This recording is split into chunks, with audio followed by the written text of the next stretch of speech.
nakawai pat ke khubor ba prostun ula pentep ba kadawai injek booster nakabanta ke bala palat de snem karta kumjuh nongtrei ba khmat ban yakun ni khlam covid-19 kalon poi saka jala ba hakatayo ban wan unsdang no ya kanjing ai injek do booster.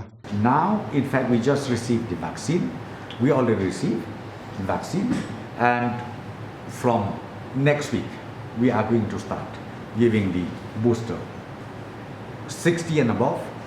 And number two, second target is the health workers and the frontliners. See, for all these details, once this is launched, next week we are going to start.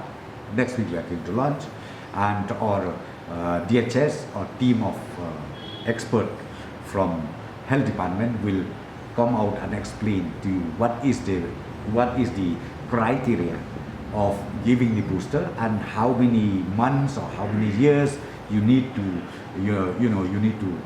it will last, or after how many months after you giving the second dose vaccination you can give for booster. That all the details will be given to you, will be highlighted to you in next week.